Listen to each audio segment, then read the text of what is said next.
सभी को जय श्री कृष्णा। आज हम कार्तिक महात्म का पहला अध्याय करने जा रहे हैं। सुनिएगा ध्यान से।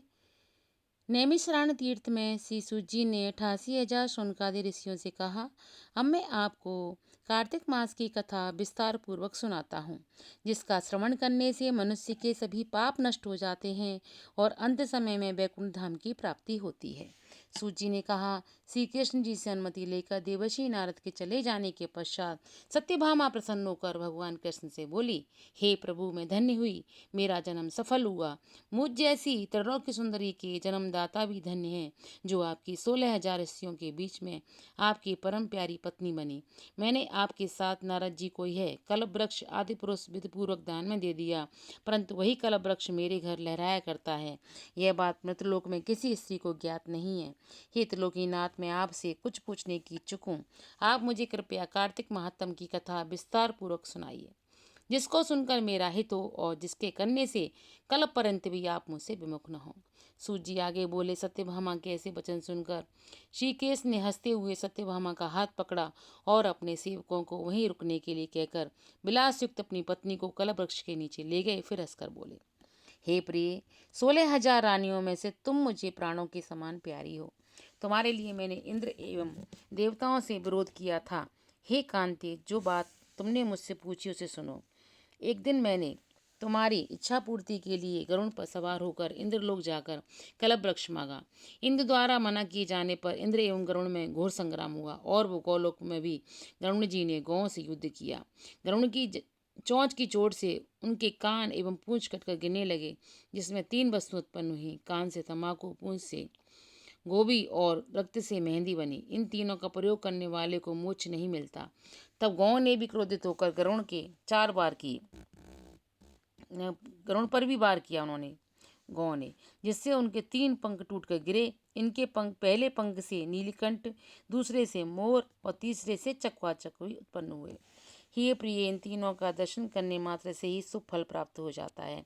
यह सुनकर सत्यभामा ने कहा, हे प्रभु, कृपया मुझे मेरे पूर्व जन्मों के विषय में बताइए कि मैंने पूर्व जन्म में कौन कौन से दान, व्रत एवं जप नहीं किए हैं। मेरा स्वभाव कैसा था, मेरे जन्मदाता कौन थे और मुझे मृत्युलोक में जन्म क्यों लेना पड़ा। मैंने ऐसा कौन सा पुण्य कर्म किया था जिससे मैं आपकी अर्धांगिनी हुई। श्रीकेश भगवान ने कहा, हे प्रिय, अब मैं तुम्हारे द्वारा पूर्व जन्म में किए गए पुण्य कर्मों को विस्तार पूर्वक कहता हूँ, उसे सुनो। पूर्व समय में सतयुग के अंत में मायापुरी में अत्रि गोत्र में वेद वेदांत का ज्ञाता देव शर्मा नामक एक ब्राह्मण निवास करता था। वह प्रतिदिन अतिथियों की सेवा, हवन और सूर्य भगवान का पूजन किया करता था।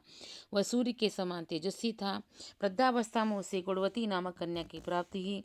उस पुत्रहीन ब्राह्मण ने अपनी कन्या का विवाह अपने ही चंद्र नामक शिष्य के साथ कर दिया। चंद्र को अपने पुत्र के समान मानता था और चंद्र भी उसे अपने पिता की भांति सम्मान देता था। एक दिन वे दोनों कुश और समिधा लेने के लिए जंगल में गए। जब वे हिमालय की तलहटी में भ्रमण कर रहे थे, तब उन्हें एक राक्षस आता हुआ दिखाई दिया। उस राक्षस को देखकर भय के कारण उनके अंग शिथिल हो गए और वे वहां से भागने में भी असमर्थ हो गए। तब उस काल के समान राक्षस ने उन दोनों को मार डाला।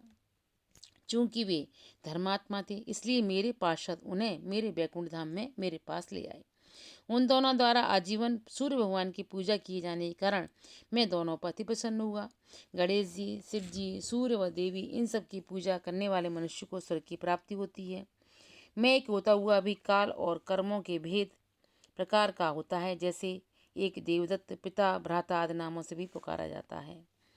जब वे दोनों विमान पर गरुड़ हो सूर्य के समान तेजस्वी रूपवान चंदन की माला धारण किए हुए मेरे भवन में आए, तो वे दोनों दिव्य भोगों को भोगने लगे।